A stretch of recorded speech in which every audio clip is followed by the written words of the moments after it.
Hi, I'm Tina Bache. I'm the director of East. And we have this panel today, leveraging your consortial memberships for next level collection management. And many thanks to Rena Red for putting this panel together. Very happy to be here today. Let's see. Code of conduct, QR code, if you haven't seen the code of conduct yet. And we'll jump into my portion of the presentation. So I already introduced myself. Just want to give a brief background for those of you that might not be familiar with East. East began about a decade ago as a project sponsored by the Boston Library Consortium, but we are now an independent 501c3 wholly supported by membership dues. Our mission has always been to secure the print scholarly record in support of teaching, learning, and research through the mechanism of a distributed shared print program. I've got a little asterisk here in the corner just in case you aren't familiar with shared print. But I only have 7 minutes, so I'm not going to tell you about it. Thanks to East's retention partners, we built a collective collection of more than 11 million monographs and more than 37,000 serials and journals, with all of those items retained locally rather than in a shared facility, though some of our partners do have a shared facility of their own. So that does occur. East's retention agreement runs through June of 2031, so we're already thinking about how we approach renewal, but that's a whole other talk than what we're talking about today. In light of the topic of this presentation, I wanted to highlight the East community. That community has grown significantly since its first 40 members in the Northeast. We now have 196 members across 16 states east of the Mississippi. 122 of our members, or the red dots, are retention partners, and 74 are supporting partners. Our supporting partners don't retain titles on behalf of East, but have access to the East Collective Collection through local resource sharing services.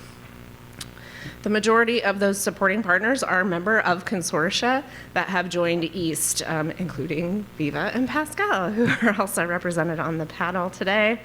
And I've listed those consortia here, as it seems, again, particularly relevant to this presentation for you to know that we have consortia from Florida and North Carolina, Townley in Indiana, Pascal, USMAI in Maryland, and Viva. Ooh, and I forgot a parenthesis, sorry. Okay. So at the core of East is our work to facilitate members' data-informed decision-making about collections. This core strategy is really essential to us achieving East's mission.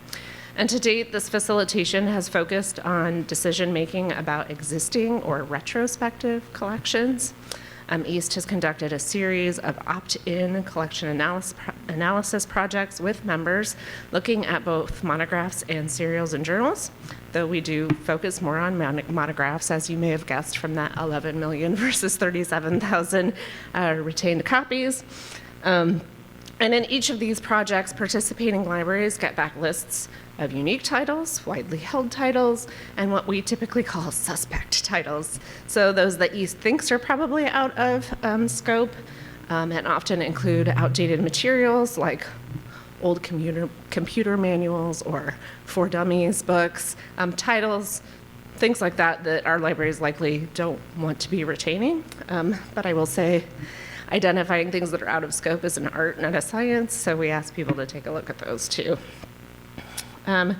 We do ask that libraries give close consideration to committing to retain their unique titles, as well as other titles that they may hold that would help East reach its goal of retaining 5 copies of each title.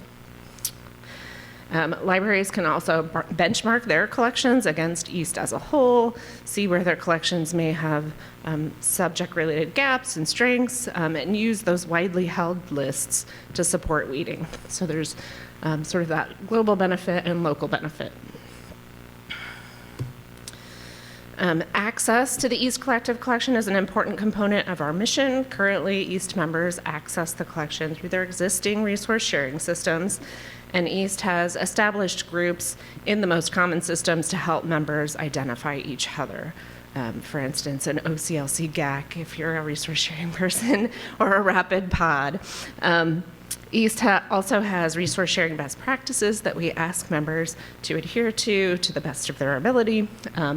And last year, we launched a resource sharing community of interest to bring East resource sharing folks together to talk to each other and us, the program team, about how we can further improve access to the East Collective Collection. We recently completed a strategic planning process and issued our 2026 to 2031 strategic framework that has 4 pillars, which you see here on the screen. Each pillar has between 2 and 4 objectives associated with it, and the member engagement activities we did throughout the process, as well as our recent annual member meeting, have surfaced potential projects for East going forward. And I've highlighted a few of those here, but won't go into a lot of detail because I think my time's almost up. But we're going to be engaging our members continuously in discussions of what brings value to their membership and supporting members in taking the next steps with their collections and making those data-informed decisions.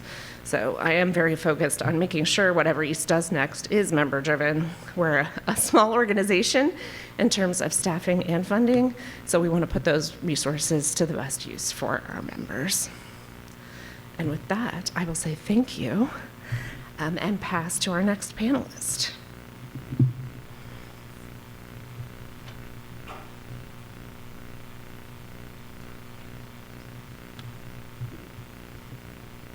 Right.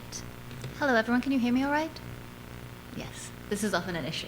All right, my name is Helen McManus. I am the Associate Director of VIVA, Virginia's Academic Library Consortium, and I'm going to be talking about how VIVA is leveraging its membership in East to do some analysis for prospective collection development at the consortial level, and I'm hoping that some of this will be relevant to those of you working at the institutional level too. So, VIVA, as I said, is Virginia's Academic Library Consortium. We have as members all of the public higher education institutions in Virginia and 31 private nonprofit members.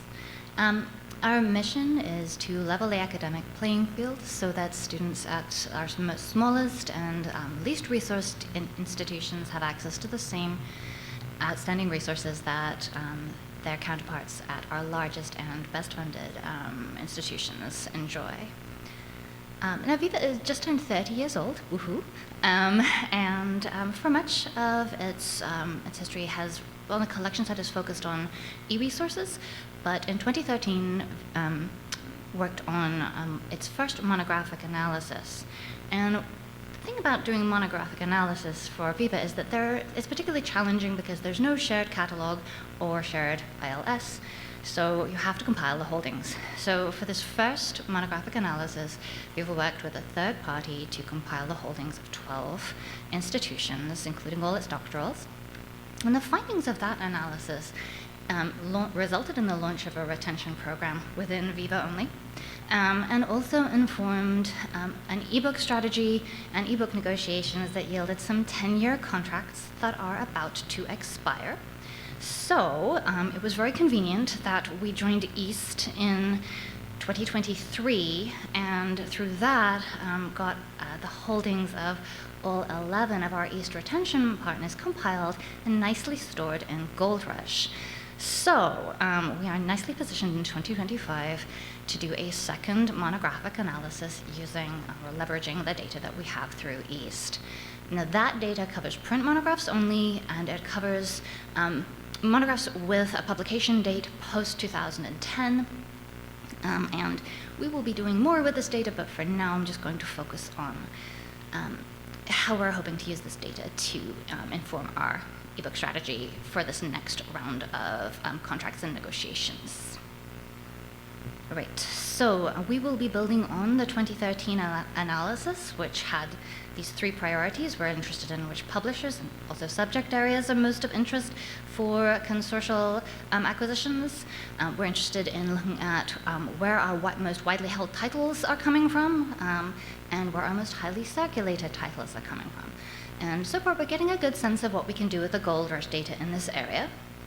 I'm going to show you just a couple of preliminary results And start it with a little Know Thy Data slide. This is just one of the Know Thy Data charts, but no one will be surprised to hear that there has been a decline in print monograph holdings. This is done by publication year. You have the count of titles on the vertical axis. Horizontal axis is the publication year, right? So books from publication year 2011 to 2021, each line is a different Viva East retention partner, and for all of them, you're seeing a decline. We have also broken this down by LC class and done sort of LC class and institution level comparisons. And we're getting a sense of the quirks of working with data submitted specifically for retention holdings. Some institutions withhold some of their materials because they don't want to have them considered for that. So this has been more of a conversation starter and in a sense of of understanding how the data that we're working with now differs from what we had in 2013. So that's also a very interesting project. Now, we're having the most success right now in figuring out which publishers might be of particular interest for consortial collection development and also getting insights into the kinds of purchasing models that might make sense. This chart here shows our top 10 publishers using just raw title counts and circulation counts across the entire consortium. We've anonymized the publishers, and the ones with UP at the end are university presses. Interestingly, you get the exact same top 10 in a slightly different order using these two metrics. I don't think anyone would be surprised if we de-anonymize this data, but it does get more interesting and less predictable once you get into sort of the top 11 to 30 or 40. And that's where we start seeing where Viva has, whether as a consortium or individual institutions, is focusing on particular publishers who, very interestingly, often are doing interesting work in open access or other kinds of purchasing models. So we're getting a sense of where we might want to focus beyond the sort of the biggest publishers out there. Let's see. Sweet. Okay. Did I want to skip? I think I did. Okay, so we are looking at top publishers from a variety of other perspectives.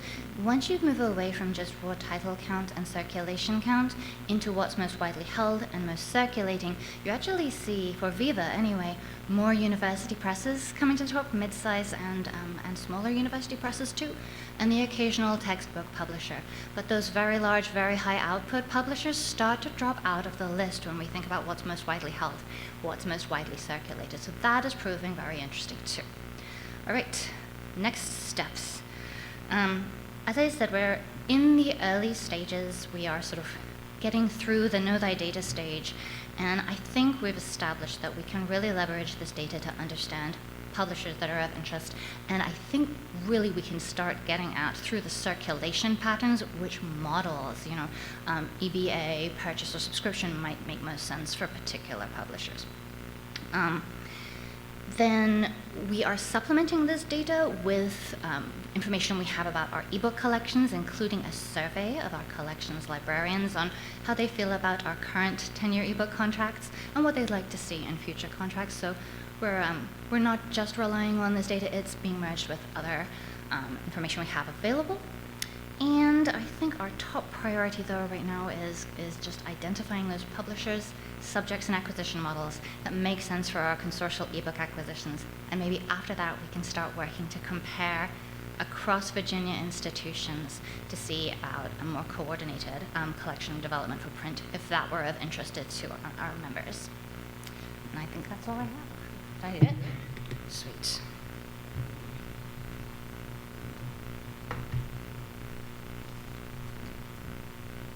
Hi, everybody. My name is Rachel Smith. I use they, them pronouns, and I am one of the shared systems librarians for Pascal partnership among South Carolina academic libraries, if you're not already familiar.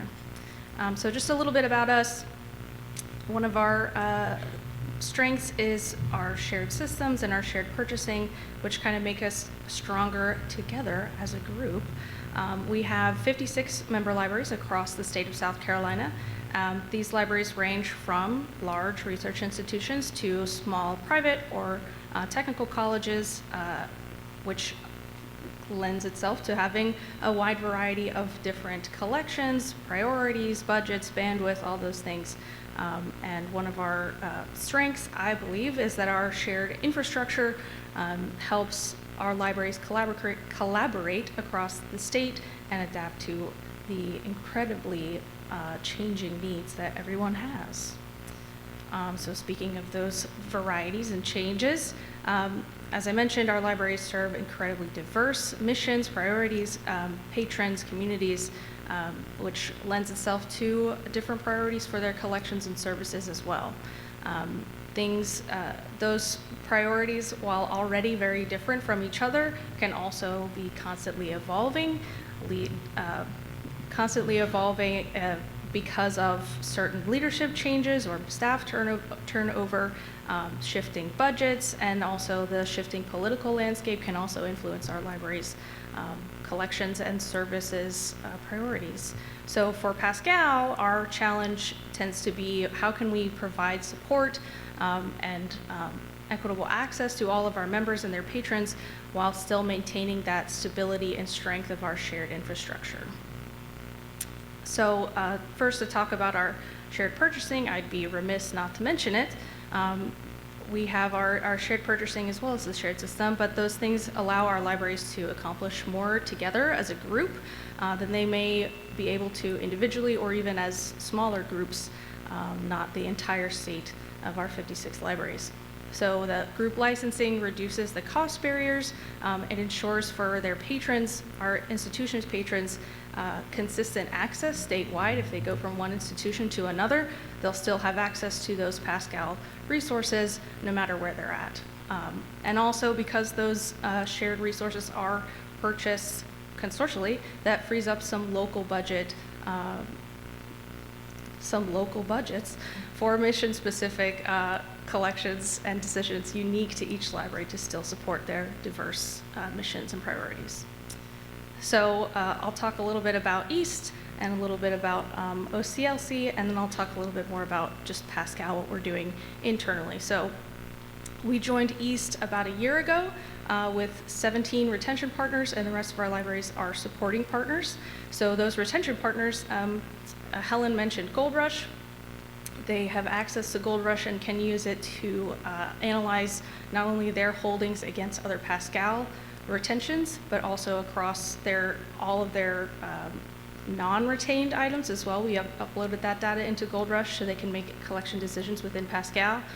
But they also can make analyses against all of East across the East Coast, which can be particularly helpful for our more specific institutions that may not have a very clear peer just within the state of South Carolina. So they might be able to find a closer comparison across East, which can be very helpful for them. And like Tina mentioned, our supporting partners have that resource sharing access, which saves a lot of cost as that access, the agreement is, for us at least, is free borrowing and lending with ILL. So all of those things together, along with in our shared system, in Alma Prima, we have the retention commitments set and visible at the bibliographic, the holdings, and the item level. So it's very visible both on the staff side in Alma, but also in Primo. So anybody making purchasing or collection development decisions can use that to directly inform those decisions. So talking about OCLC a little bit, we have a couple of different projects that we use to keep holdings up to date in WorldCat, which can really help discovery. It can help accurate resource sharing and analytics. So some of our institutions have done this larger project called the Streamlined Holdings Update, which is actually a free project. There is a paid version called a Reclamation that OCLC does, where they help you with the analysis, but Streamlined Holdings Update is kind of that Reclamation Light version. But we help our members do that and help them with the analysis afterwards a little bit. Basically, it wipes your entire OCLC holdings clean, and then you tell them what to set your holdings on. So it can really help if you did like a weeding project a long time ago and never updated your holdings, or if you get requests for things that you don't have. But we usually follow up that project with an automated publishing profile within Alma that keeps your holdings up to date based on the activity that your catalogers or whoever do within ALMA. So we have a number of libraries that have taken advantage of that streamlined holdings update, others that have done the streamlined holdings update followed by the publishing profile, and still others that only have done the publishing profile. But like I said, it creates those accurate holdings in WorldCat, which improves discovery, resource sharing, analytics, et cetera, et cetera. So then within Pascal, we've also got our Impact and Advocacy Task Force, which we stood up about a year ago, I believe. They're currently working on, they've done a lot of things, which have been incredibly helpful to us, but I don't have enough time to talk about all that stuff. So what they're currently working on is building what they're calling kind of a data dashboard, which is basically going to collect a lot of the same statistics that iPads used to collect, but they're not anymore. So hopefully this will be really helpful to our members to compare against each other just within the state of South Carolina. Also within our shared system, Ex Libris has put out some recent tools that our libraries have been using, retention and deselection dashboards, as well as literally just this past weekend with the November release, they came out with some collection development workflows that you can use to analyze purchasing patterns across the consortium, but I haven't looked too closely at those yet, so I don't want to talk too much about them and say something incorrect. But they look pretty promising. So back to the Stronger Together kind of theme, all of these things working with other institutions like OCLC or EAST, as well as what we're doing just within our own staff time. It amplifies our individual libraries, the resources that they have. It stretches those resources that they have farther, and it kind of allows everybody to have more of a shared capacity across the state. And that capacity, the shared stability and collaboration, the shared collaboration, it's kind of our strength. It's not a fallback plan. It's not a backup plan. It's what we build our stability off of. And with all the changing environment and all the variety across our institution, it's kind of what gives us that strength together. So I'm going to pass it off to Rena to kind of talk a little bit about how all of these things can come together to be seen on a local day-to-day basis. So Rena.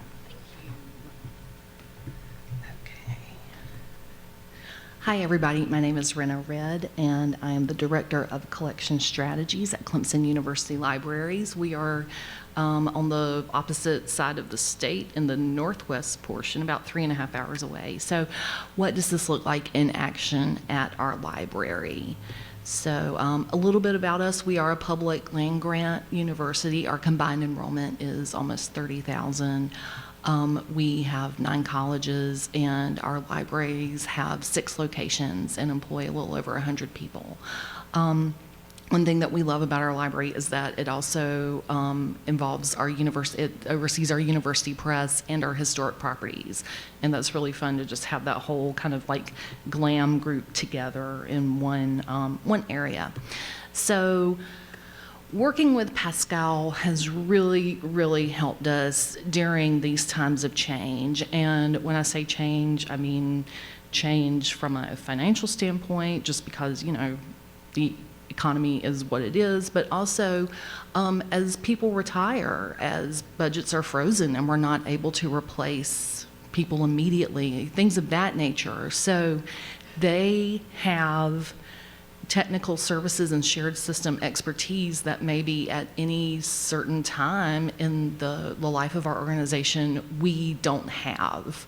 So being able to work with Rachel and our cataloging liaison at Pascal, Susan, working with them on the Streamlined Holdings Update project was huge for us because, you know, some people were getting ready to retire on the technical services side, and also to make the argument internally to do this holdings update, we were able to say, well, from a consortial perspective, and the numbers are really small, I apologize.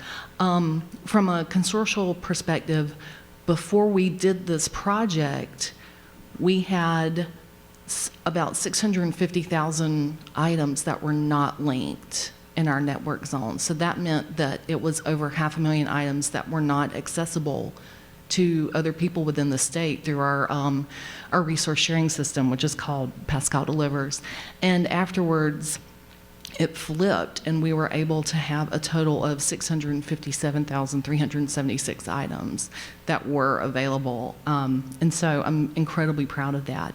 And in terms of what we did with OCLC, we were able to add 24,000 new holdings, and we were able to remove about 210,000 bad holdings in OCLC. And from a resource sharing standpoint, when you get requests for items that you don't have but OCLC says you have, that's a huge time waster for the lending library, for the borrowing library, for the patron.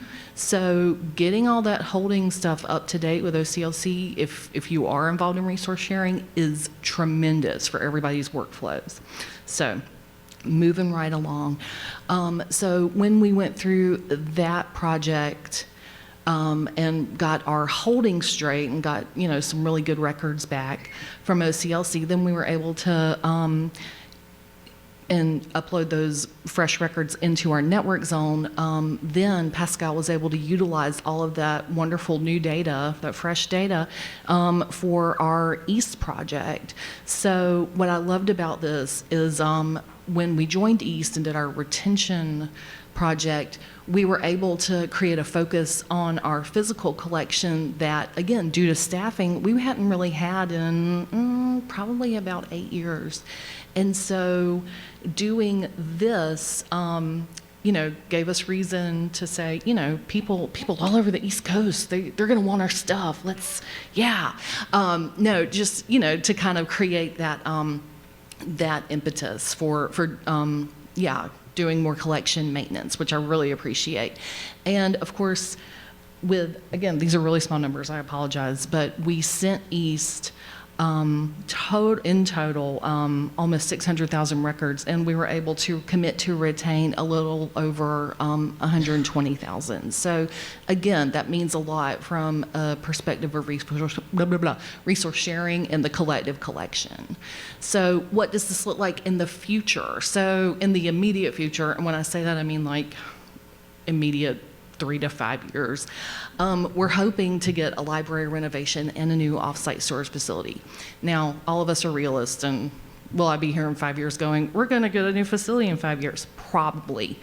But that it really helps us plan for that, because I didn't put a slide in for this, but the fantastic Sarah Amato at East created a Google Sheets add-on that takes your OCLC numbers and spits the data back out at you and shows you what shared retention commitments there are, the number of holdings there are, whether it's available in Internet Archive or HathiTrust, and I can take that data and for the things that are not committed and haven't circulated, I can give it to my liaisons and say, let's choose a number of holdings and, create that data.